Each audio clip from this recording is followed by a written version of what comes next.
This week in the Monday Night War, we have reached a turning point. It is time for professional wrestling to see the new world order. It is WCW Bash at the Beach 1996 with a main event of Macho Man, Lex Luger, Sting versus the Outsiders, and the third man, Romeo, Drunk Guy, SB3, Sat E. This is True Rewind. This is True Rewind. This is True Rewind. This is True Rewind. This is True Rewind. This is True Rewind. This is True Rewind.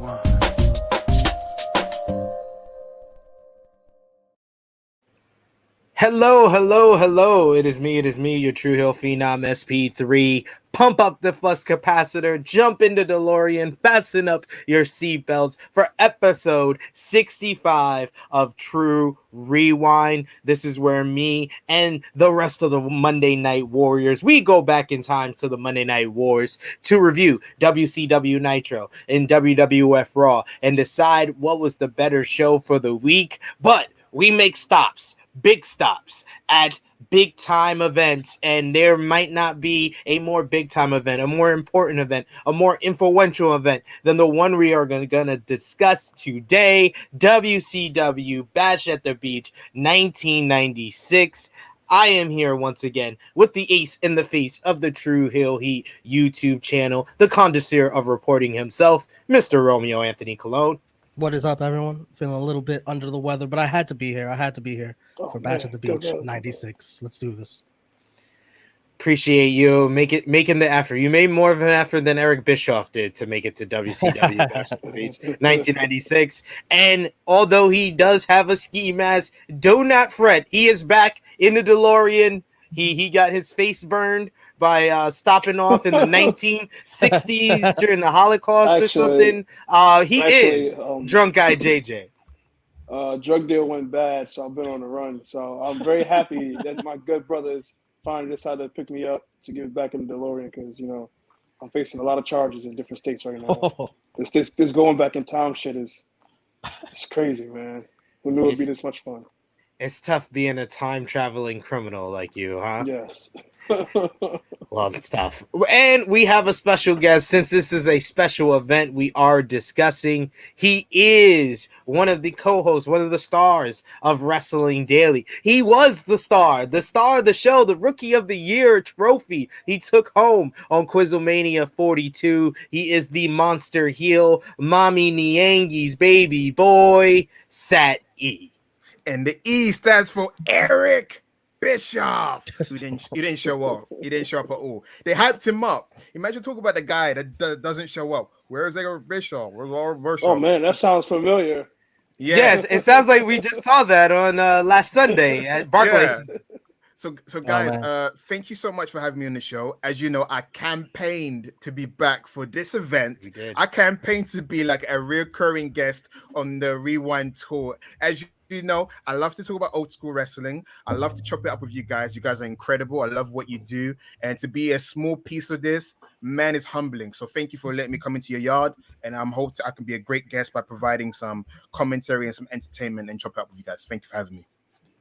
Thank you, sir. As always, you are welcome in the DeLorean with us to have a ride on the True Hill Heat YouTube channel. And so are all of you that are watching. So do not be shy. Let us know in the comments what your thoughts are on WCW Bash at the Beach 1996. If you haven't watched it in a while, it's okay. We're going to be covering here. So you could just give us your comments on our review. And of course, super chat donations are encouraged and appreciated. Go goes to our ROH fund, as well as ending off the year 2021 the right way. Drop a thumbs up on the video, share with your friends, and of course, push the subscribe button if you are new to the channel and the bell to stay notified. We are just 140 subscribers away from 2K, our goal for the end of 2021. So we got one more month to get it in. So share with a friend to tell them to subscribe for the True Hill Heat YouTube channel. But Romeo, you are usually the driver of the DeLorean, the pilot of the DeLorean.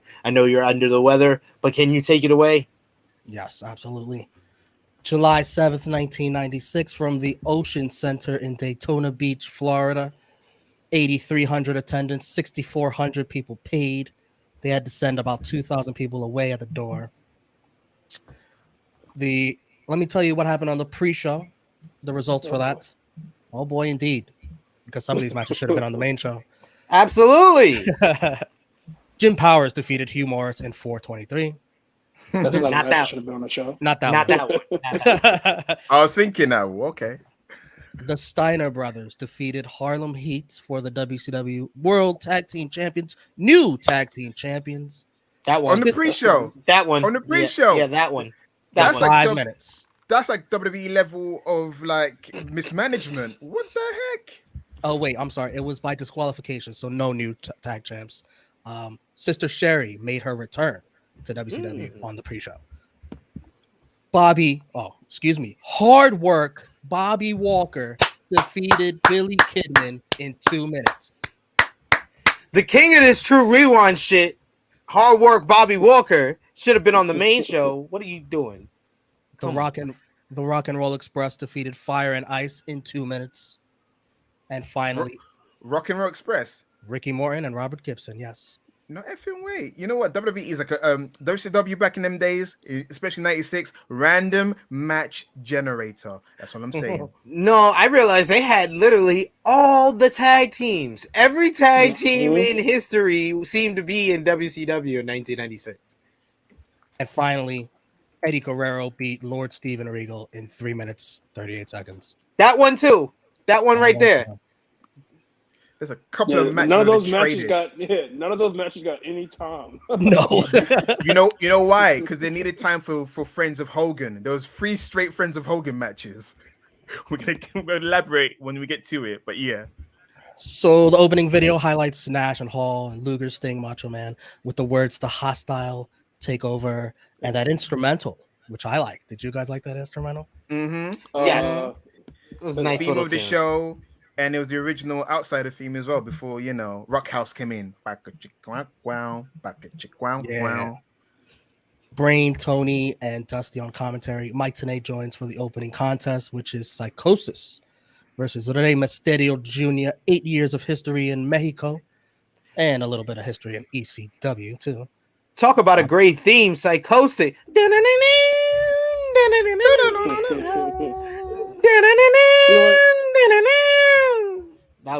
That shit rocked. Yeah. I used to think it sounded like it didn't fit him. It sounded too much like an Asian person's theme. It sounded like a wrestling, a Japanese wrestler's theme. Yeah, it's something about it. There's no like the stereotypical instruments they have. Well, he did spend most of his career in Japan, so there you go. Nah, but Juventud Guerrero's got the stereotypical song you expect. The juice. With him, it was the juice. You know what I'm saying? Psychosis theme, Rey Mysterio's theme. I bop to that. That's my childhood theme. Oh yeah. He stole it from Loch Ness. He did steal it from. but it sounds better on him. Loch Ness was just a lot better for him. Nobody probably remember Loch Ness had that. Listen, it was Loch Ness. It was what's his face? What's the other Brutus Barber Beefcake gimmick? It was Zodiac. Booty Man. Zodiac's theme, yeah. But Mysterio, he used it the best. For me, it made sense. He's a guy, man of mystery. It's got a mysterious theme. Sorry, Romeo, as you're saying. Both men had a long weekend. They wrestled last night in Mexico, and Mysterio wins, reversing a top rope move by Psychosis into a Frankenstein. It was beautiful. 15 minutes, 18 seconds. I gave this wonderful opening contest 4.25 stars. Uncle Dave Meltzer of the Wrestling Observer newsletter will give his star ratings. He gave it the same. What did you think, Sati? I thought the match was great. By today's standards, it would be like, okay, it's a safe opening match. But for back in them days, Psychosis hitting them sentons. Oh, they were crazy. And Rey Mysterio, every time he did a comeback, he did some crazy move off the top rope. He did the West Coast pop. I expected him to win with that, but he didn't. And then the commentary was making me laugh. I was like, thank goodness that Mike Tenay was there to break down the matches, because you could tell that Dusty Rhodes was enamored by what Mike Tenay was saying. And it made me laugh when he goes, he studies vocation. And then Bobby Heenan goes, he's a plumber. And then they're all making up moves. That's Shivani. I was like, Shivani even back then was being a cunt to people. Yeah, what do you guys think? SP? I thought that this was a very fun opener. Lucha Libre at its finest in a lot of ways. High octane action, and this was a pace that would not look out of place here in 2021. Like, you could see that on your Dynamite, on your SmackDown, or your NXT, and you would think that it fits in, and it's from this year and this time. Like, my favorite part was the Rey Mysterio twisting Isai moonsault, and then immediately he comes back in for the springboard Hurricane Rana, and Psychosis just drops his ass with the sit out power bomb. and Asai, what? As Bobby Heenan would say. Are we just making up moves, names now and stuff like that? Well, it's WCW. We just making up names to go along, like Tony Schiavone. Dusty and Heenan were playing JR and Tony Schiavone of Dynamite today. Basically, they don't know what's going on, so they're just gonna joke and fucking shoot the shit for however long this match lasts. But Excalibur. Yeah, exactly. It was a really great way to kick off the show. I gave it 4 stars. And I also wrote down the original 4-man booth. Drunk guy? These taco eating motherfuckers went crazy. This shit was fire. Yo, that match was dope. That match was dope. The best highlight of the night for me, 4 1/4. I'm basically everything I'm about to say. Sid already said, so no point of repeating myself. So 4 1/4 for sure. I gave it 4 stars. Drunk guy's gonna say some wild things, and he has a mask on, right? Yeah, he's like people can't tell who I am. What's up to Frantic World? DJ Eric in the live chat. Frantic World says that this was the best WCW pay-per-view of all time. No. You're spoiling what we're gonna give our ratings at the end. We'll talk about it. But yes, Romeo. Mean Gene with Conan, the U.S. champ, who also traveled from Mexico, says he will cripple Ric Flair's manager and clothesline his women if they try to get involved in the match later tonight. That should age well. Remember that, folks. He's going to clothesline the women if they interfere. Remember that. And he didn't lie. And when we get to it, they get taken out by arms. Yeah, and then Road Warrior Liz, she no-sold it, got back up and just went about her business. But yeah, Conan, I don't know if it's a long flight, but man, the charisma we know him for was not there at all. It was never there in 1996. Literally putting on the NWO shirt was like injecting him with charisma steroids. What about Dungeon of Doom? Nah? No, not at all. Not at all. Hell no. Not at all.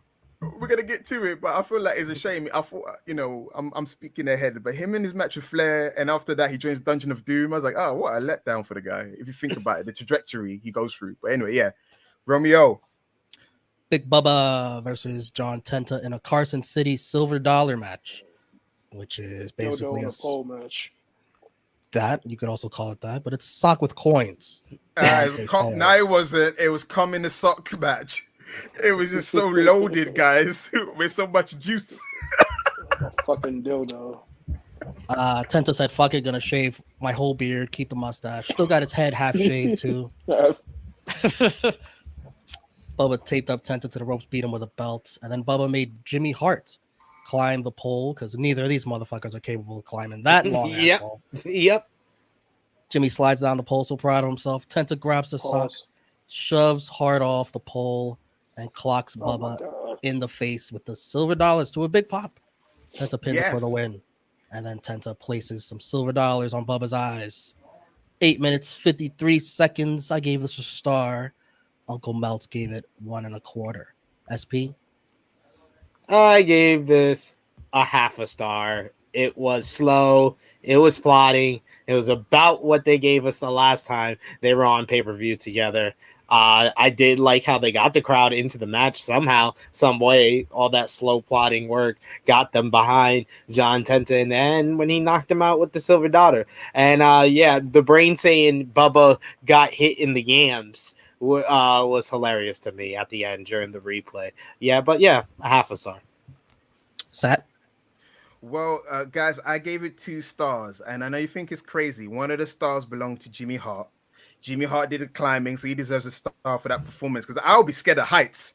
And I was thinking, I wrote down the battle of washed up WWF acts, Ray Traylor's regression as a player in WCW, because when he first started, he was fighting the guys like Vader. He was like an upper mid card as the boss. Then he became the Guardian Angel. It's like each gimmick change, he regressed more and more. And then all of a sudden, he's back to being Big Bubba, a nothing character that existed in JCP. But the match was a cluster, but I did like how they used the scissors. The scissors came into play because John Tenta used it to cut up his wrist, and he also used it to cut up the pole. And a great spine buster by Bubba and Tenta. And I'm glad Tenta won because he got all that crowd support in the end. And if it's WWE, they'll kill it by him losing. But I'm happy that he won. It was the right finish. He got his revenge. Yay. Anything else, Drunk Guy? There was a lot of pole talk from a match that already had a thing looking like it was a dildo, so I was I was already checked out of the match. I'm gonna give this no stars. Absolutely not. Mean Gene with Macho, Luger, and Sting in their matching war paint. Macho doesn't care who the third man is. He knows it's somebody. And since they are equal opportunity, they're going to take them out. Luger, very humble and proud to be a part of this team. Sting says the unknown gives him a dry mouth. I was like, what? I was like, speaking of things that made me uncomfortable, Sting was a little bit too turned on by the unknown. He was like, you could see his nipples getting hard talking about the unknown. Make your point. What is it? Make your point. Make your point. What is it? We're gonna what's my line? Make your point. Come on, what is it? Come on. I just want to get out of here. Come on. Yeah. Sting also says the unknown gives him chills. I like that. Screams Macho Man. It gives them all goosebumps, and they're ready for the match. All right. That was a little erotic. I just wanted to say. Great job by the Macho Man being what he is. Yes. It saddens me that he wasn't on the WCW team for too long, because we'll talk about it some other time, man. I'm just jumping ahead of the DeLorean. I'm sorry, guys. I read the almanac. Weird stuff is coming. You out the car. Kick you out the car. Taped fist match for the Lord of the Ring between DDP and Hacksaw Jim Duggan. DDP wins with a diamond cutter out of nowhere. Hacksaw sells it for a few seconds before getting up and taping his fist again to knock down DDP. The crowd loved that part. 5.39. I gave this 1 1/4. Melt gave this 1 3/4. Drunk Guy. 1 1/2. It was what it was. I had no time. Like you said, I did not like that Hacksaw did not sell the diamond cutter after losing. Like, get right back up and hit him. And like, what the fuck? If you're trying to progress DDP, that's not what you do, especially with a old fuck like Hacksaw Jim Duggan at the time. So yeah. DDP's an old fuck too. Well, you know what I mean. He's on the at the time. He's on the uprise. They're probably the same age. I know. Probably the same age. Like a couple months younger or something. You know what? Yeah, I probably was more polite than everyone else. I gave it 2.5 stars. I don't know. Okay, I felt like it was a competent match. I felt like DDP was had his working boots on. Duggan, it kind of sold for him. There's parts where Dusty Rhodes goes, Duggan, master the tape fist. And I was like, tape fist? Jim Duggan never has a tape fist. He has a 2x4. Right. And then when Dusty Rhodes goes, Duggan got DDP lollygagging. I was like, yeah, I love that. Got him lollygagging. And then I hated the end because it was like a WWE style ending where the heel wins, but the face got to get his heat back, brother. Right. That was stupid.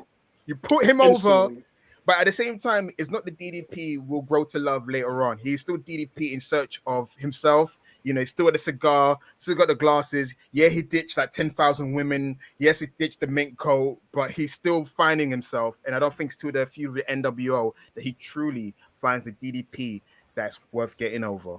But yeah, 2.5 stars. Apologies for being a bit too polite with my ratings. Oh, will you stop? SP, I looked it up. DDP was 40 years old. Hacksaw is 42 years old at this time. 2 years age difference. I appreciate the apology, Sat, because I think I've never seen a 2.5 star rated Hacksaw Jim Duggan match in my life. And I've seen a lot of Hacksaw Jim Duggan matches. I've never seen a 2.5 star rated one. This was 1.5 stars. Like Sat said, DDP's not there yet. He's still finding himself. Hacksaw Jim Duggan is Hacksaw Jim Duggan. He was Hacksaw Jim Duggan then. He was Hacksaw Jim Duggan in 1986. He gonna be that until he retires. So yes, DDP getting the win makes sense. At least the post match, it was what it was. Mean Gene with the Taskmaster, Kevin Sullivan, and the Giant and Jimmy Hart.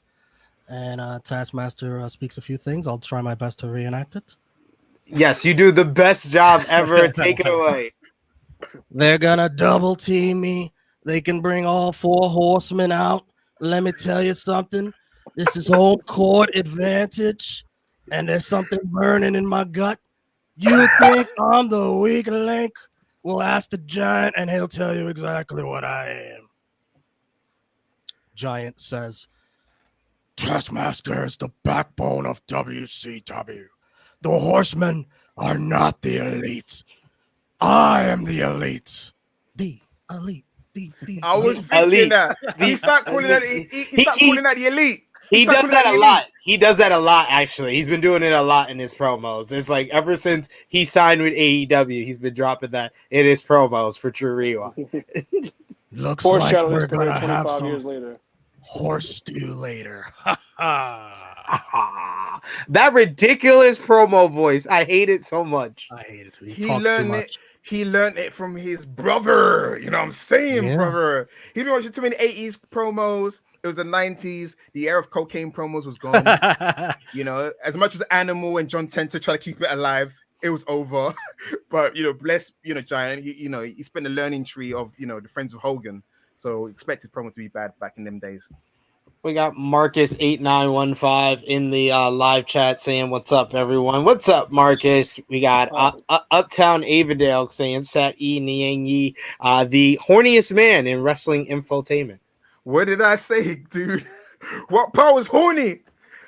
Talking about, we haven't even got to woman yet. We haven't even got to that match yet. Haven't got there yet. Alan Weinstein in the live chat as well saying, what's up, y'all? What's going on, everyone? Remember to drop a thumbs up on the video. Super chat donations are appreciated. They're encouraged. And to make sure that we highlight your comment, your thought, your question for any of us on screen here. Romeo.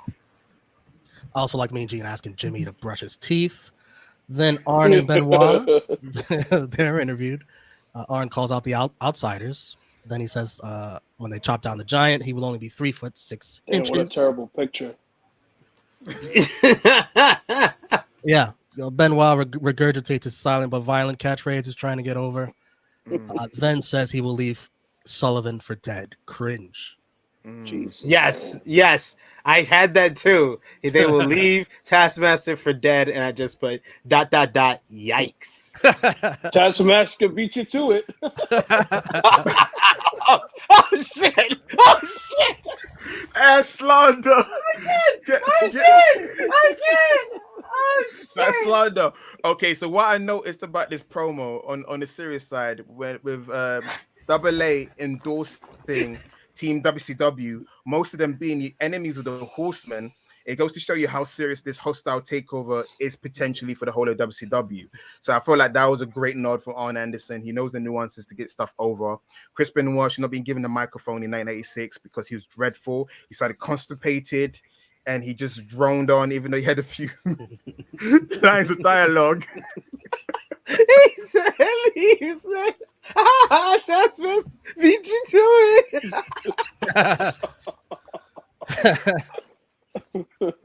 Oh shit! Oh my god! There's no way to gracefully move on, so I'll just move on. Yeah, of course. Yeah. Romeo, whenever you're ready, mate. I don't know how to transition from that, so I'll just go. 4-man dog collar match. Public Enemy and the Nasty Boys. A lot of weapons, props from the stage used like surfboards. A lot of plunder, like Dusty Rhodes Plunder, said. if you will. If you will. I didn't like the split screen. I thought they just wanted to show off their water graphics, if you ask me. Sags pulls Rocco off the top rope onto a table, but I am the table. It doesn't break. Well. Sags jumps off the ropes onto Rocco on a table. Still doesn't break. Still the table. At this point, these guys look gassed and annoyed. In the end, the Nasty Boys Irish whip Rocco into one of the chains for the win. Tony Schiavone says that was a mess. They beat each other up after because nothing is settled. Dusty says he'd go get himself a cinder block. That's murder, Dusty. The table finally breaks, but we don't see it. 11.25. I gave this 1.5 stars. They tried. Melt gave this 1.25. SP. I went 1 3/4. Yeah, they did try. It went all over the place. It was at least chaotic and fun in that way that they've been known for. A mess. But Dusty tried his best to make it sound good. He said they had beat each other until they can barely walk. And then Dusty was like, I think the brain was like, these guys are barely on their feet. And then Dusty repeated his line. He was like, they had barely beat each other until they can barely walk. That's what I said. I actually wrote that down. That was great. But yeah, I was entertained by this despite my low rating. Drunk guy. This was definitely their worst brawl I've seen so far. Like you said, they look gassed quick. They was like, oh fuck it, started catfighting and shit. Went 11 minutes. Like it was tolerable. It wasn't good, but it was like like you watch a bad movie that you don't like, a bad movie that you like. That's basically what it was. 1.5. Sat. Forgive me, guys. Maybe because it was the third Friends of Hogan match in a row, but I actually gave it 3.5 stars because that was a match. I was watching it with my partner. She's not a wrestling fan. She's a casual We observer. gotta kick him out the car. Hey, listen. Hey, guys. I am a guest. Hear me out. That makes it interesting. If you're crapping on it, then what's the point of watching this when you're 4 guys crapping on the same thing? I'm giving you perspective. Number one, right? My partner lit up. There's a lot of stuff going on. There's a lot of BS, a lot of bullshit, a lot of chaotic stuff going on. It didn't outstay his welcome. When it was time to go, it was time to go.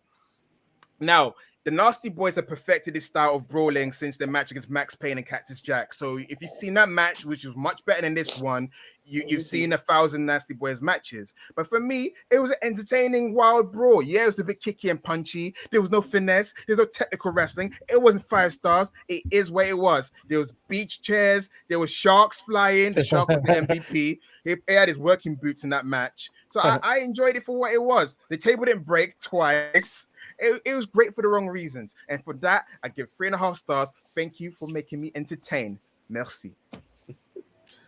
Mean Gene Okerlund with the toughest 4-man security team. Just look at them. Whip. Gene says if either of the outsiders have the gall to touch him, he is going straight to his lawyer. And tough man. He's a tough guy. What a tough guy. Bitch. He is a gang. He's gangster. Come on, y'all. He's You be talking real heavy. Now you talking, I'm going to go to my lawyer.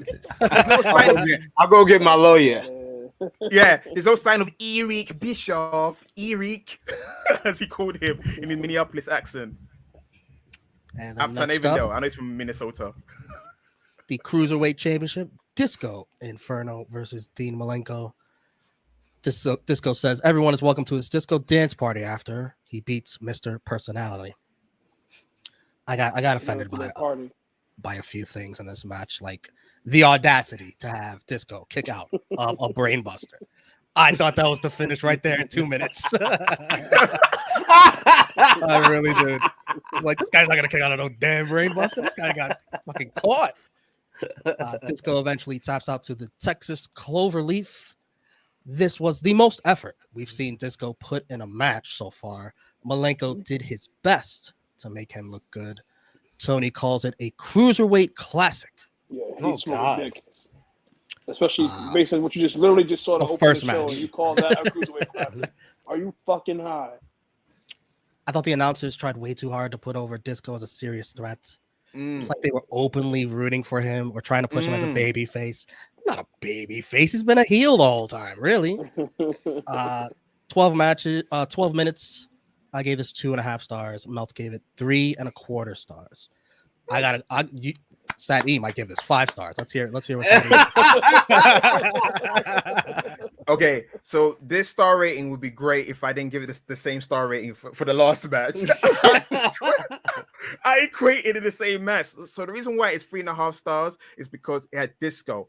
To me, it felt like Dean Malenko was working circles around Disco Inferno, and Disco Inferno was barely keeping up. And you could tell the announcers were openly rooting for Disco Inferno, and weirdly enough, he seemed to be over when he's making his comeback. So I can't really say that he wasn't over to a degree. But WCW fans were quite weird back in the days. They'll root for the most weirdest things and people of Southern ethnicity, if you will. But yeah, Disco got over, and he basically was fighting against his worst impulses, because there's one moment Dean Malenko's knocked out, but he couldn't help himself, like the mug that he is. If he did not do that and went straight for the pin, he could have got a 2.5 count kick out instead of just 2. But yeah, 3.5 stars. Malenko MVP of that match. Drunk guy.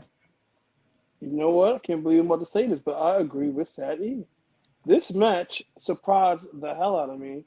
I know, obviously, we all know Disco for being basically a fucking joke. This was his best showing by far. Dean Malenko made him look great.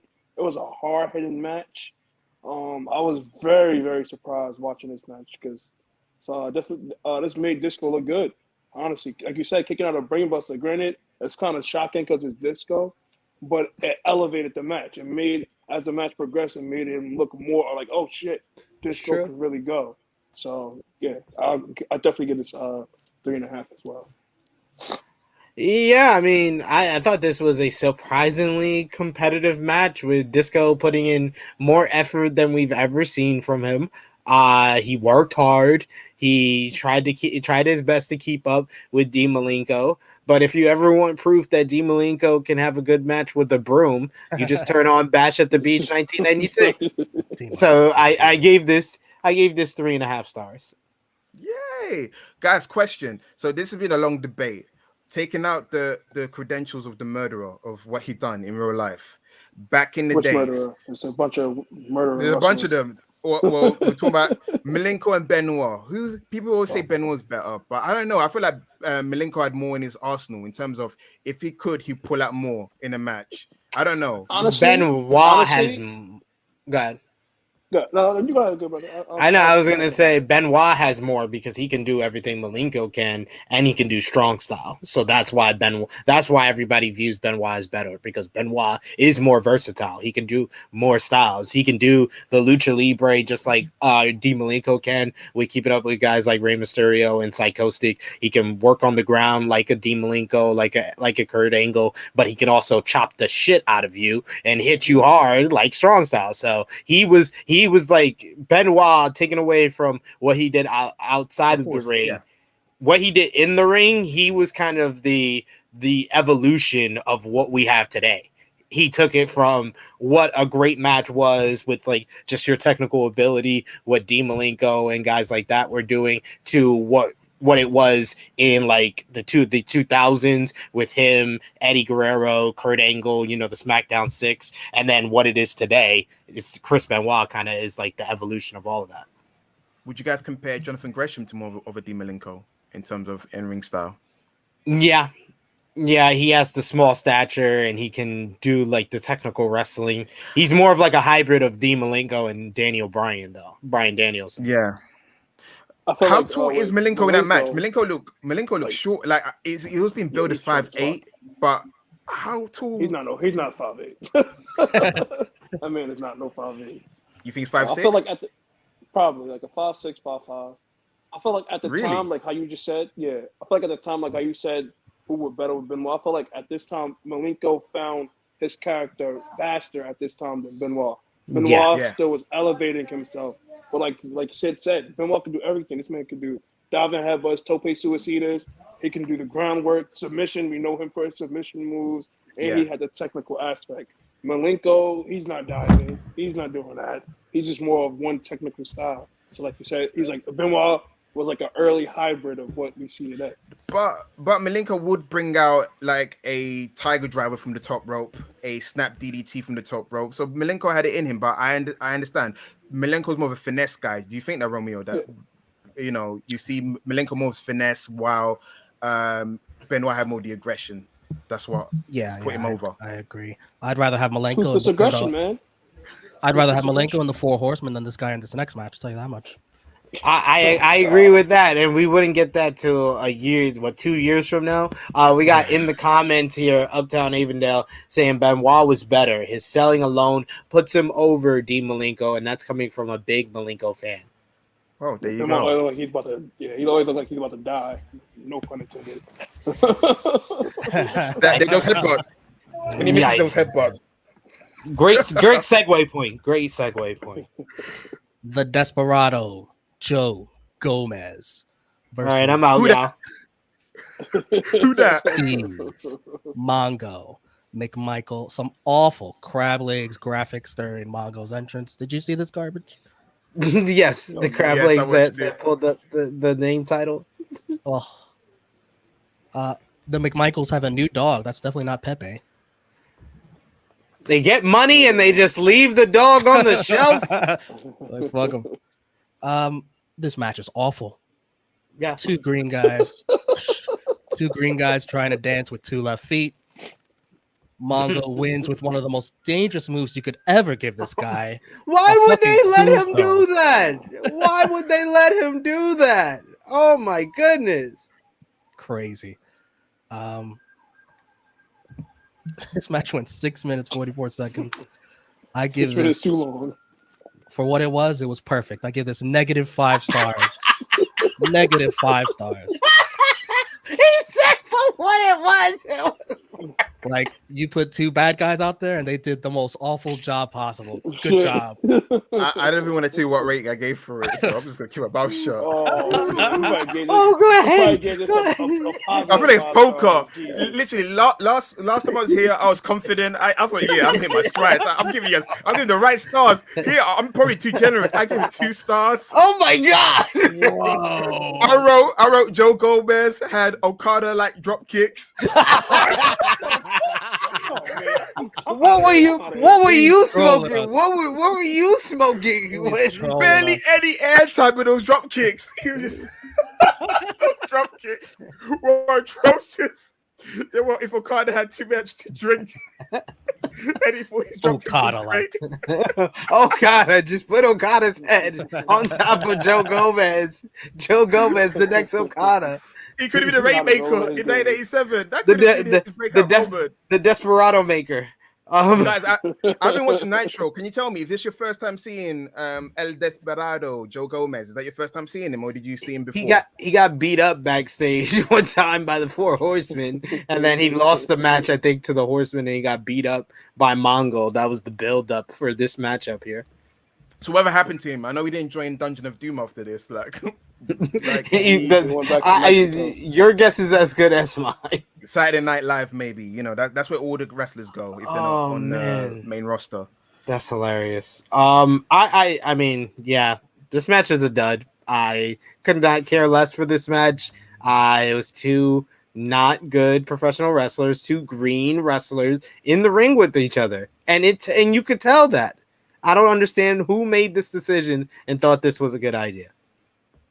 By the way, Meltz gave this -0.5 star. What do you think, guy? Speaking of, we were just talking about somebody dying. This was definitely, watching this was like a slow death for me. Just horrible. Even the ending when he said with that unsafe fucking tombstone pile driver, which is crazy they called it that. Fucking El Desperado. No, I'm not calling him that. Joe, whatever the fuck his name is, Joe Blow. Gomez. He moves his legs from under the rope and then gets the pin. Like, bad. So, negative 7 stars. Fuck it. guys. So Mongo wore long tights. How would you improve his overall presentation? Because I don't know. I'm looking at him. Unfortunately, his wrestling outfit wasn't flattering for him. How would you have improved it? I don't know. It's just something about the long shorts. I don't know. He was a below average wrestler with below average gear. Exactly. It fit him quite well. I don't know how you put lipstick on a piece of shit. I mean, you know what? Yeah, I'd rather put him back at commentary than see him keep wrestling. Exactly. Is the nostalgia in me. He's like the George Clooney in terms of Batman of the Four Horsemen. He had the charisma for the group, but he did not have the moveset to match everyone else. Because, like, in persona-wise, he was tremendous for the group. Unfortunately, when he wrestled, I was 6 and 7. I didn't really notice too much. I was like, he's competent in the ring. Now I see all the errors now, being a 31-year-old man. But you know what? I'm going to give my hats off to Mongo. He did okay. And he's part of my version of Four Horsemen. I didn't grow up in the 80s. I grew up in the 90s. Pillman, I didn't really pay too much attention during his run. He's like a blink and you miss it run for me. So for me, my Four Horsemen is the current iteration that you guys are talking about. That's my Horseman. That and Kurt Hennig. Listen, you put makeup on a crack whore, she's still a crack whore. Mongo is terrible. Well, damn. Mongo. Mean Gene with Flair, women, and Elizabeth, women still flirting with Mean Gene. Hardcore. Smooth woman was whores. Woman wants some of that Mean Gene. She wants some of that Mean Gene. Mm-hmm. Woman. Flair says on Nitro he will be U.S. champion and WCW World Champion. And then Flair confuses Conan with Malenko, saying he's called the man with 1,000 holds. Yes, he did. I wrote that down as well. Uptown and Avondale with an eloquent comment here saying Mongo was straight up dog shit. But he had charisma for the Horseman, though. He had charisma for days. Saying Mongo had charisma for the Four Horsemen. He was I don't know. He could cut promos. That's like saying Stevie Ray had the charisma for the NWO.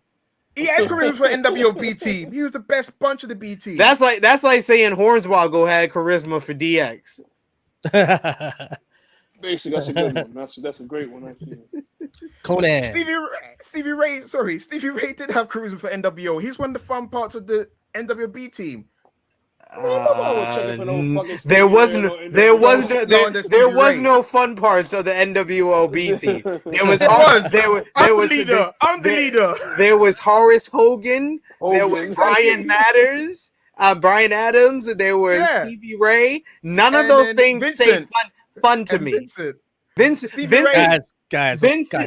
Vincent was more fun selling freaking Polaroids in Grand Central Station in New York City than he was in the B team. We're getting off the DeLorean's path here. We're getting off the DeLorean. Sorry. Conan versus Ric Flair for the U.S. title. What you say, drunk guy? I said no. It's like let's get out the gas station. We're at a gas station stop. You had Conan here not giving a fuck as he dived off the apron onto Flair and Elizabeth. Elizabeth doesn't even sell it. Road Warrior Liz. Road Warrior Liz. To happen because she didn't sell it at all. She was like, all right, brushed her shoulder off and got right the fuck back up. That's her whole entire career. She no-sold everything. That's why I still think she was a bit overhyped in certain areas, but I love her. She got the Terry Runnels treatment. Don't sell it. Don't sell it, Liz. Don't sell it. Don't sell it, Liz. We are wilding today. And you're the one with the mask on. Shit is wild. Conan then trips off the top rope from woman shaking the bottom rope. Unconvincingly. The ref lets it slide right in front of him. Woman also delivers a low blow to Conan while the ref is distracted. Elizabeth distracts the ref for what seems like an eternity. Woman takes off her high heel to hit Conan in the head with it. That takes a long time to get to as well. Finally, it happens, and Flair pins him with his legs on the ropes to be new champion. Nick Patrick is right Subtle. there. Yo, you know, I'm sorry. This is stuff that Ric Flair does do.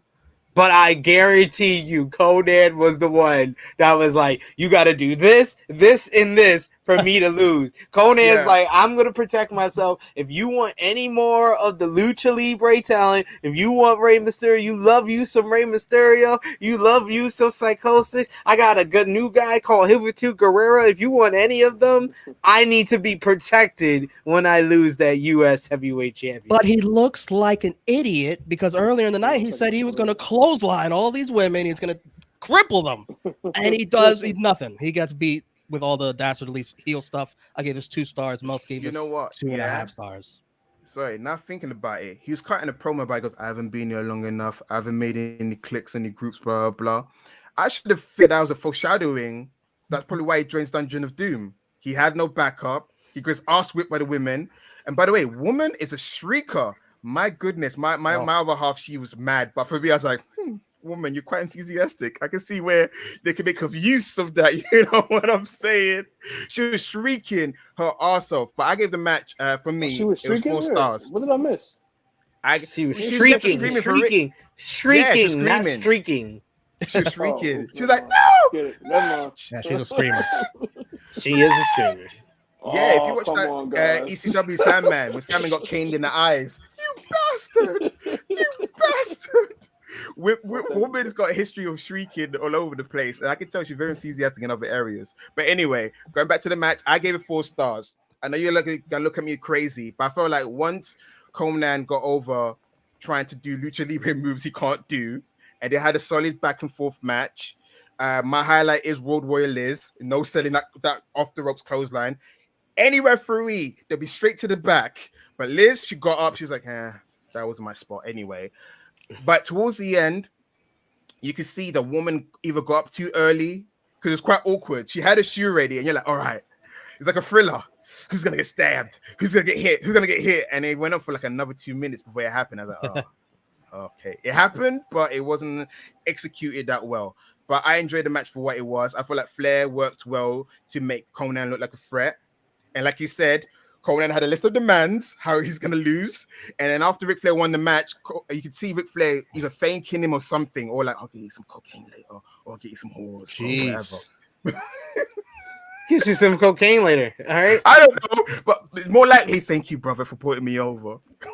I mean, there are a lot of drug mules in Mexico, so I'm sure he probably gets them. He's Cuban, but whatever. That's a whole different story. That guy he was going to Mexico a lot. Just saying. Drunk guy, what was your thoughts? It's funny you were talking about women screaming. I'm sure she would have wished that would have helped her in Atlanta, Georgia. But this match was bad. This match was not that good. A lot of clunky parts. This match went too long for what it was, almost 16 fucking minutes. 2 stars. SP. Terrible finish. Yeah, I think the only thing holding this match back was it went a little bit too long past its peak. I thought it was pretty good action. The finish was what it was. It's Ric Flair in 1996. What can you ask for? But I gave it 2 3/4 stars. I thought it was pretty good. So Mean Gene hates the eavesdrop, but he is outside the Outsiders locker room eavesdropping. But he does it so well. He heard the third man. The voice sounds familiar, but it's muffled. Brain suggests he paid one of the security guards outside the door to just tell him who it is. And Mean Gene starts to ask, but he's like, I'm not getting caught in your scheme. What scheme? He's trying to get to the bottom of this. Yeah, this pissed me off. It's like a horror film. The story be over.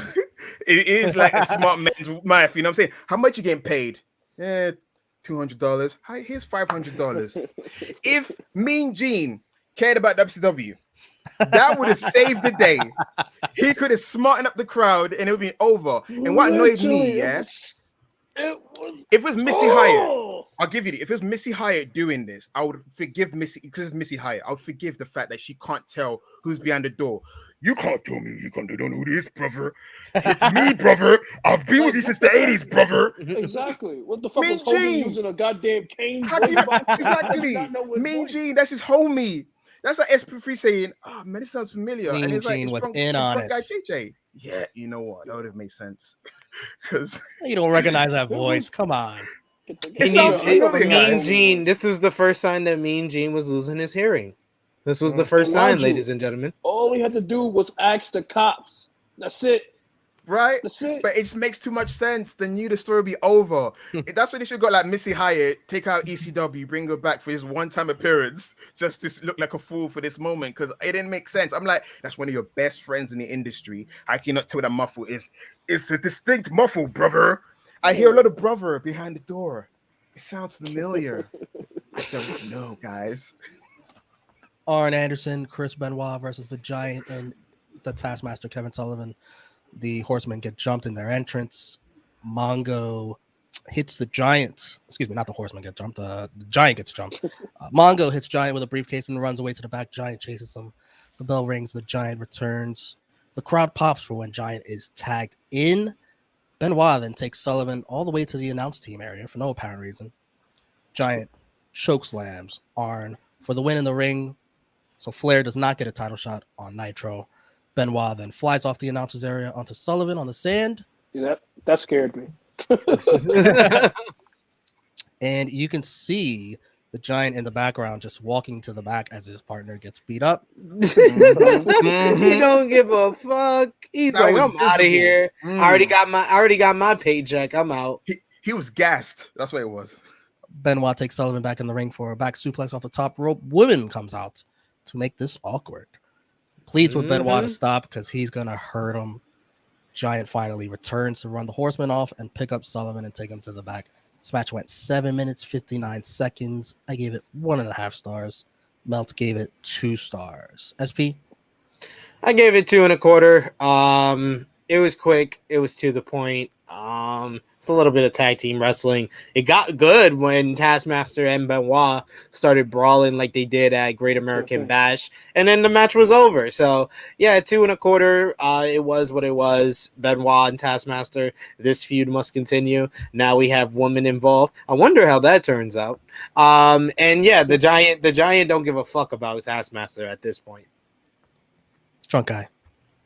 Well, to be fair, we already spoiled how it turned out. But this was this exactly the fact that this match didn't go long didn't make this match as bad. Benoit doing that dive off the thing. I mean, he's already dead, but that definitely was scary to see. Even after the end of the match when Big Show, Jesus, the Giant. Picks up Taskmaster and takes him to the back. Why the fuck would you try to go over the top rope carrying him? But You could have killed him. He's a Giant. again, Jimmy Hart, thankfully, Jimmy Hart was like, "Hey, buddy," but you know what? The Giant almost gracefully got out of the ring, got caught up a little bit in the end, but he was steady in his position. So I gotta give a shout out to my man Paul White. He held it together, literally. Yeah. 2 stars. What was what it was, tag match. Like you said, it started to pick up, but by the time it picked up, it was over. So Sat. So I gave the match 2 stars as well. I like the fact, you know, most blood. I know, right? You know why I'm giving it 2 stars? I accidentally didn't rate this match, so I'm just giving it 2 stars on the flat. That's what it sounds like. He was like, I ain't have time to overrate this one. that means it's 4.5. That means it's 4.5. Nostalgia is a heck of a drug, guys. I was drunk on nostalgia for many reasons. But yeah, I gave this match 2 stars because it wasn't too long. It did what it needed to do. I found it was hilarious that the world champion wasn't in the main event, but as SP3 clued me in, he was in the main event last month. So obviously, with this big match coming up, you wouldn't choose a 7-foot giant on your team because there's another 7-foot giant in the ring. Anyway, logic didn't, come into play. Question for you guys. At this period in the storyline, is it acknowledged on TV that Kevin Sullivan and woman are married in real life? Because it did look random, right? It hasn't been acknowledged yet. This is basically the start that it's about to be acknowledged. Yeah. Right, I can't wait for Miss Jackie to come along and make this quite interesting, to make this swinging party a little bit more spicy. Throw all those spices in there. We got Frantic World saying, "This is why I like this pay-per-view. It had some good matches, but the rest was so bad they made me laugh." We also got Marcus8915 saying, "Great job on the recent episode of Quizlemania, SP3 and Sat. You guys did a great job." Thank you, Marcus. We appreciate that. Appreciate it, man. And it's time for the hostile takeover, which gets a whole video package recapping how we got here. Michael Buffer with the intros. Buffer apologizes because there's only two, not three yet. Hall and Nash wearing the Outsiders on their gear, fully adopting the moniker, introduced as the Outsiders, the cool gear. Mean Gene interrupts to conduct an interview about where the third man is. Hall tells Scheme Gene he talks too much. The third man is here and he's ready. Nash says they got enough to handle it right now. Hall was confused. Hall was confused because he's still speaking like Razor Ramon. Main. Me, Scheme Gene, main. I'm like, bro, you're Scott Hall now. They don't care. They don't care about that lawsuit at this point. Sorry, Romeo, as you're saying, the faces are coming out. And the action gets underway 3-on-2. Luger gets knocked out early from a bump off the apron. Jesus. Quick payday, guys. Out. Quick payday. So that this would have been a great setup for him to be the third man. Made you think. Hall and Nash wear down Sting for the most part. And for two guys we haven't seen team before, I thought they did a good job double teaming, tagging in and out, heel tactics. Sting with an awesome hot tag leaping over Nash. Savage with double axe handles galore until Nash gives him a low blow. And then the crowd goes crazy when Hulk Hogan starts walking down. Whose side is he on? Yeah. Will you stop? Dusty and Tony are very gullible, marking out for Hogan. Nash and Hall powder to the outside. Hogan rips off his shirt and after some delay, drops two leg drops on the Macho Man, his friend. Hulk Hogan is the third man. Hulk Hogan has betrayed WCW. He dumps the ref to the outside, delivers another leg drop, covers the Macho Man, and Hall counts to 3. Tony gets very mad. We're not even going to pretend to acknowledge that count. Tony did a great job this whole thing for me. I was in tears. He did. The boos start piling on. People throw debris into the ring. An exhausted Sting helps carry Macho Man to the back. No contest. 16 minutes, 55 seconds. I gave this 2.5 stars. Meltz gave this 3 stars. Mean Gene wants a word. Tell these people to shut up if you want to hear what I gotta say, says Hogan. This right here is the future of wrestling. You can call this the new world order of professional wrestling, brother. I made that organization up north a monster. Goes on a tangent about everything billionaire Ted promised him. He's bored, brother. The Outsiders are the men he wants as his friends. And all this crap in the ring represents these fans out here. What you gonna do when the new world organization runs wild on you? Shakes Mean Gene. Mean Gene is pissed. And then they pose. Tony says, Hulk Hogan, you can go to hell. Sure. Then he said, goodbye, folks. Go straight to hell. Hulk Hogan, you can go to hell. So much to talk about here. I have some topics we could discuss after, but what'd you think of this, SP? What a monumental moment this was. And I forgot how really good the match was before we got to that finish. They had a good, once it was down to 2-on-2, they had a really good tag team match. Hall and Nash made really good heel tag teams, working over Sting, keeping them in their corner, cheating a little bit to get the heat on them. And then it built up nicely to Macho Man's hot tag. I wish they would have let Macho Man's hot tag go a little bit longer, maybe. That would have made him look a little bit better before the low blow. But then Hogan coming out, everything was just on point, from the commentary, from the crowd reaction to Hogan's body language, his facial expression, the facial expressions of Hall and Nash. Everything was just on point, and it worked here. Mean Gene doing the interview afterwards. chef's kiss. That was magnificent promo by Hogan that only elevated the amount of heat and hatred he was getting from the fans. The match I gave 3.25 stars. I really liked the tag team matchup, but this moment overall, the post match, everything else, that's a 5-star moment. Drunk guy. Definitely picking up off what Sid said. As time has progressed, you don't remember the match, you just remember what happened after the match. That when you actually watch the match, it wasn't that bad. But the fact that everything else, everybody trying to figure out who the third person was, all that overshadowed the match. But it was, again, a good match. The hot tags, Nash and granted, we know they're the clique, so they have chemistry. But this was like the first time we saw them really tagging together. They did a wonderful job. The Luger shit pissed me off. I don't understand how this man act like he fucking died and all he got was a stinger splash. That annoyed the hell out of me. The aftermath has changed wrestling. The aftermath, this was the moment that changed everything from how we watch it today.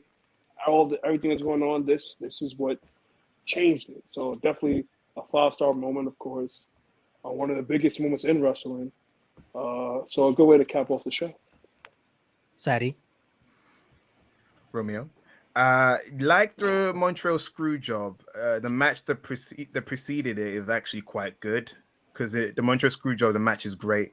So in this tag team match, I feel like I haven't seen this match in probably 10 years. And I was like, hey, it's a very good darn match. And the Outsiders never really teamed up. Maybe 6-man tag match with Shawn Michaels and the Superstar or Wrestling Challenge or something. But them as a tag team, Scott Hall and Kevin Nash. And how nice of Kevin Nash being one of the longest reigning WWF champion of the 90s. He decides to step down and be a mid-carder and be a tag team wrestler with Scott Hall because they had a vice grip in that tag team division because like Nash like, okay, I can't get a world title. I'm gonna do this tag team thing. Match is really good. Macho Man solid as always. Sting again underrated in the ring. I don't know why some people say Sting can't work.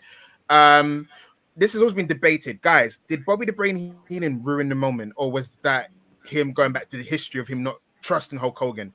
It was the setup. It was the setup for him to be like, I told you, I knew it the whole time. So it worked for me. And I don't take Kevin Nash, being the WWF champion and coming to WCW and being a tag team with Scott Hall as a downgrade or him going to the mid card because the Outsiders were in the main event a lot.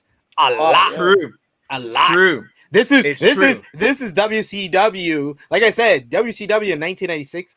All these tag teams are there. You got the Road Warriors, you got the Steiners, you got the Harlem Heat, you got the Outsiders, you got Sting and Luger. This is like them coming in was solidifying that now the tag team division is a main event division now. True. You know what? The way you explained it, yeah, I recant my statement. I give it 3.5 stars. It was a good match. It did not make sense because the referee was there. Hogan shouldn't chucked him out of the ring. It should have been, he could have won the match if he wanted to. If you can see it. 2 leg drops. Technically, he is the third man for that match.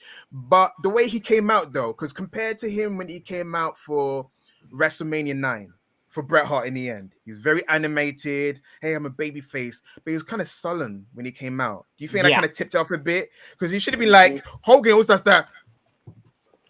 I'm coming for you, brother. Ripping off the t-shirt. Yeah, there was none of that. So that was also kind of fishy if you think about it. Even if Bobby Heenan didn't say anything, Hogan looked like probably real life. Hogan's like, oh shit, I'm gonna ruin my career if this doesn't come out right. Because he looked like a guy does shoot. He might have been. Because that picture, JJ, if you Romeo, if you put up that picture you put up, that's still of Hulk Hogan. If we examine that picture of him coming down the aisle, the one that you put up. Yeah, look at his face. That doesn't look like a guy excited. He actually looks like, oh man, this could tank my career. What if it doesn't work? What if I suck? And then he does a leg drop, and then he cuts on the his promo. best friend. Macho Man, they were friends. Macho frenemy on his frenemy. They were friends. They were friends here. Frenemy. From what we saw last in WCW, they were friends. Frenemy, brother. His face just describes like when you feel like when it's all crashing down and it hurts inside. And the promo, yeah. Hogan can decide: is it a new world order? Is it a new world organization, brother? This new world wherever we are, brother. These are my friends now. Like, bless Hogan, he's still corny as fuck. Even if he was a great heel, he's still corny as fuck. He's too sweet. Too sweet. So yeah, Nash and Hall are cool. Hogan is that old uncle who thinks it's cool, but he's really not. So, he adds the legitimacy and star power to the group. But Nash and Hall, they did the work right. They made it end up your t-shirts cool. Hogan's corny as fuck. These are my friends now. Who talks like that, man? Like, at least be cool about it. My associates, my whatever. These are my friends. I want to hang out with them. I'm bored, brother. Okay. He was great shitting on the fans, though. You can stick all it, this crap in brother. the ring represents these fans. Fans. And that voice, that Hollywood grovel, because I feel like there's two Hulk Hogans. There's the coked up promo Hulk Hogan, and there's a Hollywood Hogan who had the rasp, brother. And these ass. I got a hot take for you guys. Hit us. And Sid and Drunk Guy might be able to see it more clearly because we've seen what the Macho Man build up and lead up has been as far as the Macho Man's character on True Rewind. Macho Man has been frustrated with the way WCW has been treating him lately. The suspensions, the crazy talk, the Horsemen mocking him, spending his money, the WWF ties that he has. I think Macho Man aligning with Hall and Nash and turning here would have also worked, storyline wise. Oh yeah. Yeah, it would have worked more than Luger because they haven't been playing up those elements since like the beginning of the Monday Night Wars as far as Luger coming in from that side. But with Macho Man, they had been teasing he was on the outs with WCW. So yeah, you're right. It would have made sense. But funnily I just enough, feel like Bischoff... I just feel like this would have been I just feel like Hogan doing it is not expected. Seeing how his whole big run, he's been a babyface. Yeah. So he's like Macho Man. He, throughout the whole his popularity, he's been heel. It's not anything new to Macho Man. That's why I feel like this stuck more. And Hogan being the bigger star, or at least on the outside, because I think Macho's better. But on the outside, Hogan being the bigger star, it means more.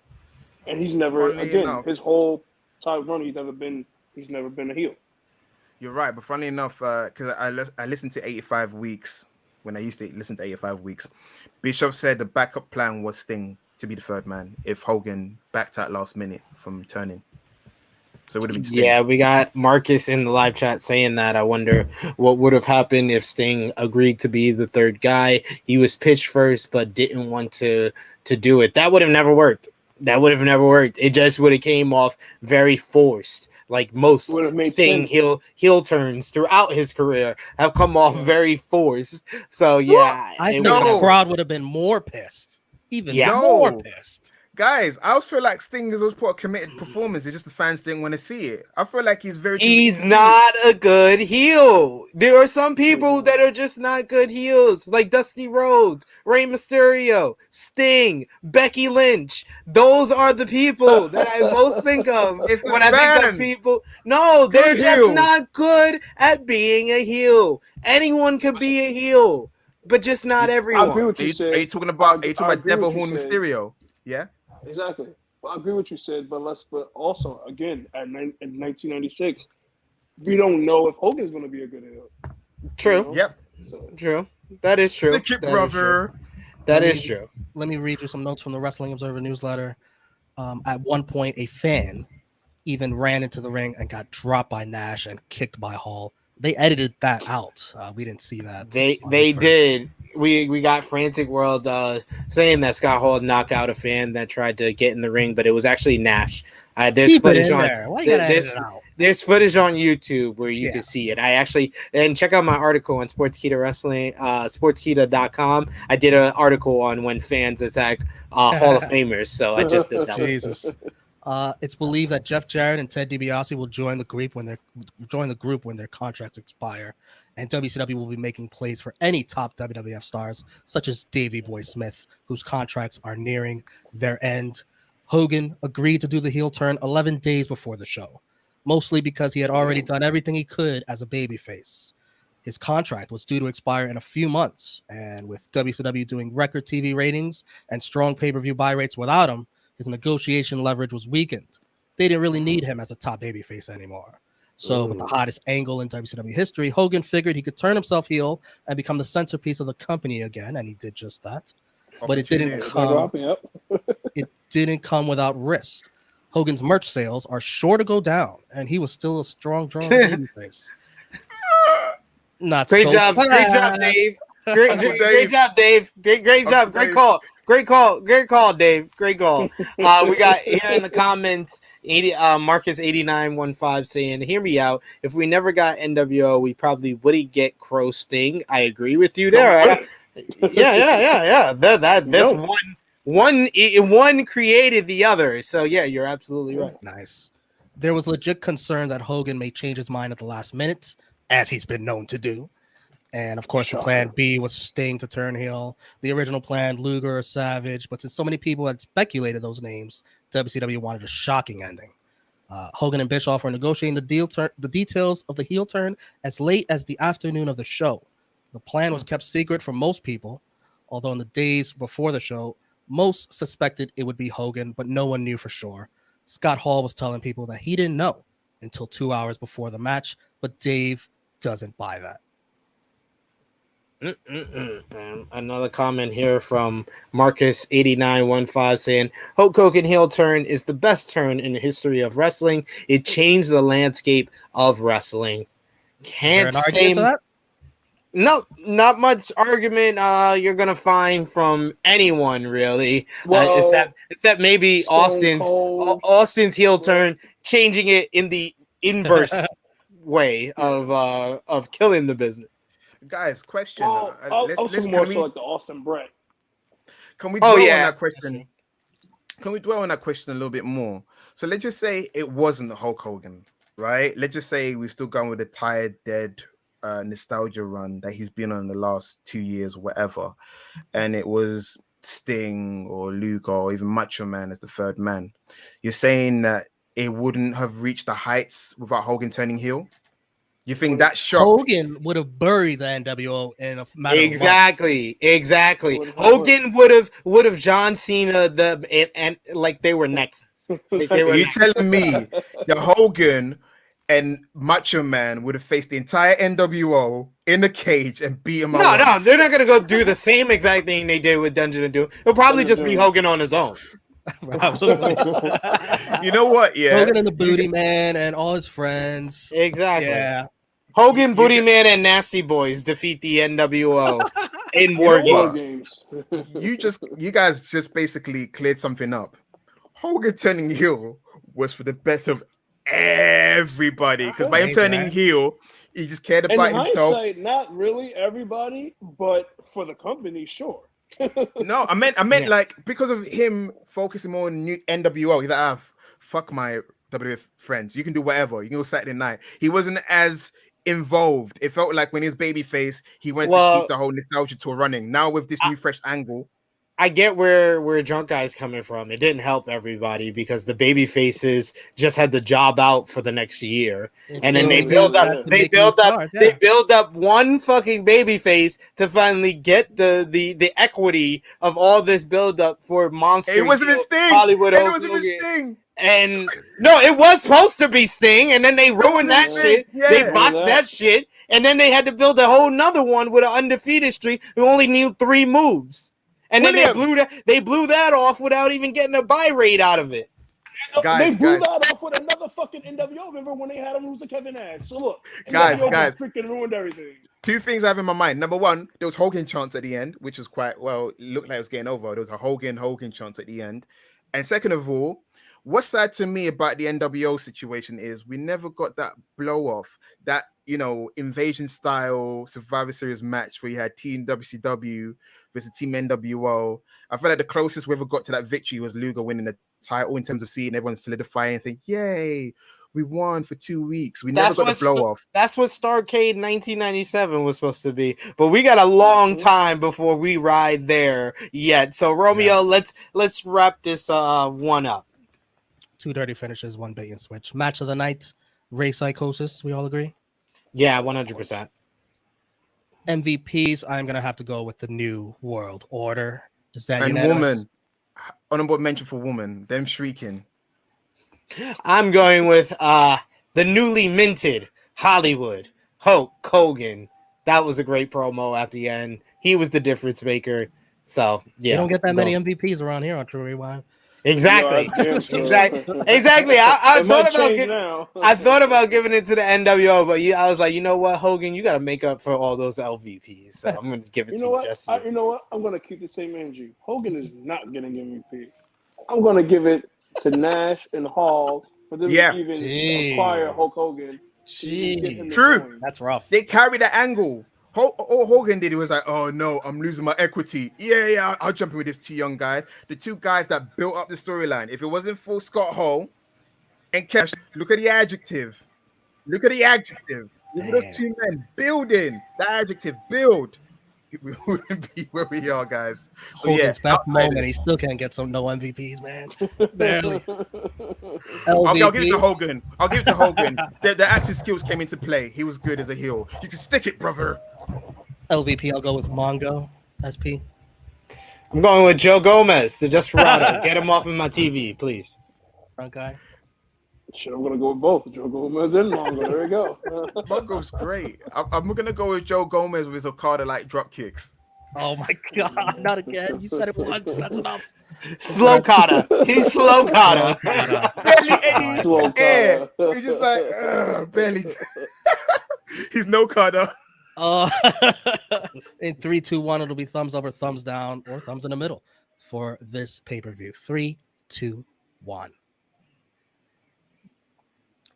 Thumbs in the middle from me and Drunk Guy. Thumbs up from Sid. Thumbs up from Sadie. I think Sadie was like inspired by Sid. I think he's gonna stay thumbs up. I think so. I was like the guy that gave numerous 4-star ratings. No, I wanted to show the mystery, guys. I was gonna go thumbs up. I just wanted to make sure, them ones like, how many of us getting thumbs up? Oh, Sid did as well. Phew. Oh, yes, man. Guys, yes, technically speaking, by this standard of wrestling, is a crap show. But for 1996, pretty okay.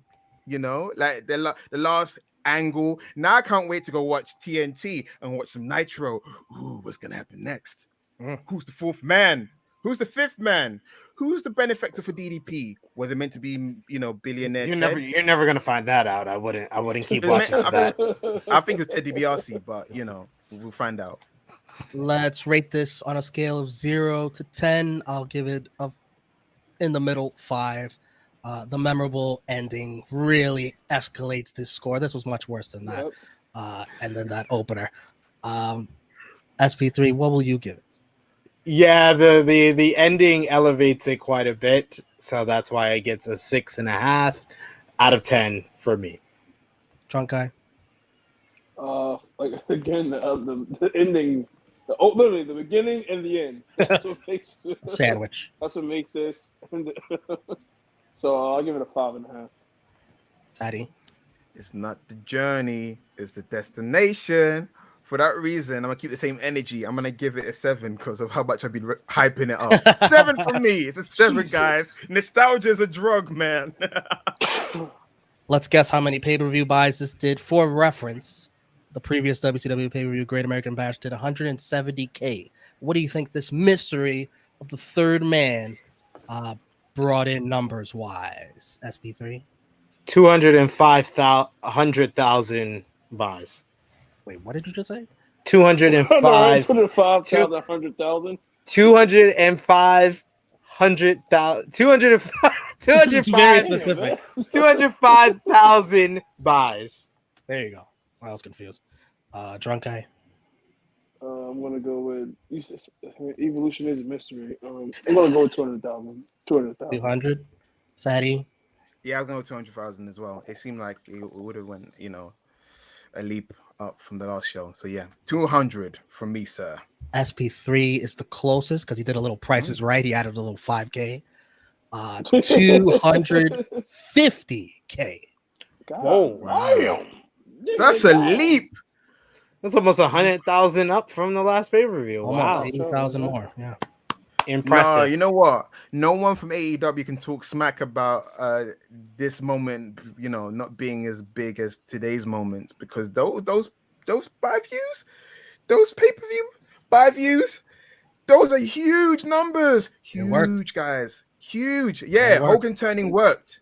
It broke my little Hulkamaniac heart, and then I loved it afterwards. I was confused. The mystery of it all definitely worked overall, and we see that with the buys, and we see it from the success of the show and the memories it's lasted 25 years later for Bash at the Beach 1996. But we want to hear from all of you guys. Anyone who didn't watch us live, if you're watching us on demand, let us know in the comments section below what you thought at Bash at the Beach 1996. And of course, like this video. It helps out the video a lot, helps out the channel as well. We want to thank Sat E for being our special guest, being a monster heel in the DeLorean once again. Please let the people know where they can find you, good sir. I'm telling you guys nothing. I'm kidding. Follow me on Twitter if you want at SatNext2, or one word. You see me later with SP3 in less than an hour. We're gonna do Wrestling Daily. I don't know what the topic is today. I have to go and check on our Discord. But yeah, catch me there. And also, hopefully, I'm gonna campaign to be back. Because I enjoy doing this. Oh, is it gonna call out the pay-per-view? Oh, what people want to call out? Can I please come back for Survivor Series 96? That might be a while. No, it's great. At least it gives you a break from me. I don't want to be, reoccurring means reoccurring for a reason. It's like, oh, it's a breath of fresh air to have sat along. If I'm here every month, you're like, get this motherfucker out of here. We got drunk guy JJ already.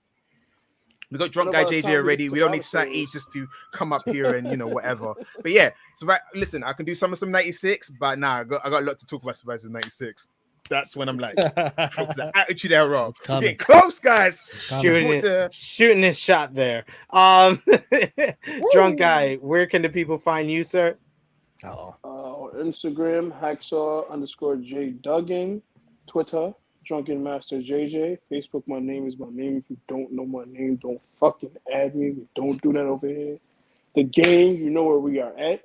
YouTube, Facebook, Instagram, Skonex, MySpace, Pornhub, XXX videos.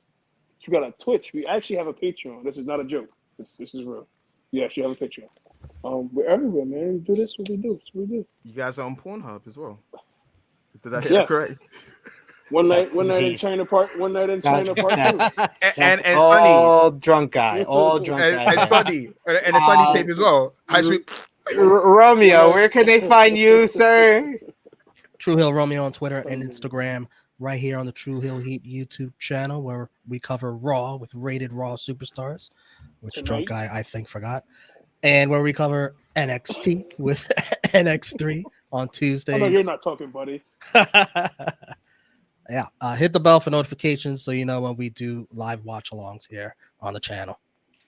Yes, and you can find me on the Twitter machine at TrueHillSP3. Like Sat said, I'll be up on the Wrestling Daily YouTube channel in 30 minutes time, 3 p.m. Eastern time, with Mocha Mondays for Wrestling Daily. We'll be talking about a WWE superstar who says that they are not likely to return to the ring. So there is a lot to discuss there. You can see my interviews for Sports Keto Wrestling with Jeff Hardy, King Woods, Queen Zelina, and others up on the Sports Keto Wrestling YouTube channel, as well as Smack Talk with Rick Ucchino and Dutch Mantel reviewing SmackDown and AEW Rampage. You can check out True Hill Heat 153 from this past weekend with special guest Jarrett Bailey. We talked about Johnny Gargano's contract status, the fallout from Survivor Series, plus much, much more. And check out AE Ramble from yesterday with me and Jimmy Macaram reviewing AEW Dynamite and Rampage. So a lot to come for the rest of the week from True Hill Heat. We'll have our watch along for NXT War Games on Sunday. We'll have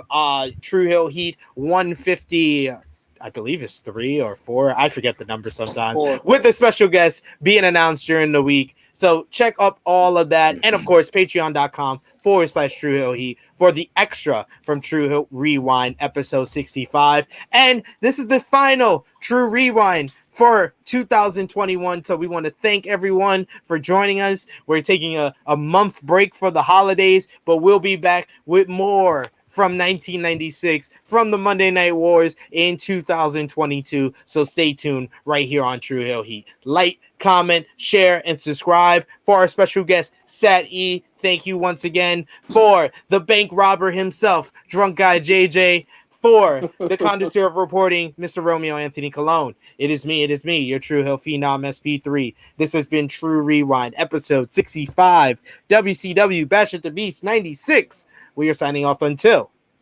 next time. We're out of time.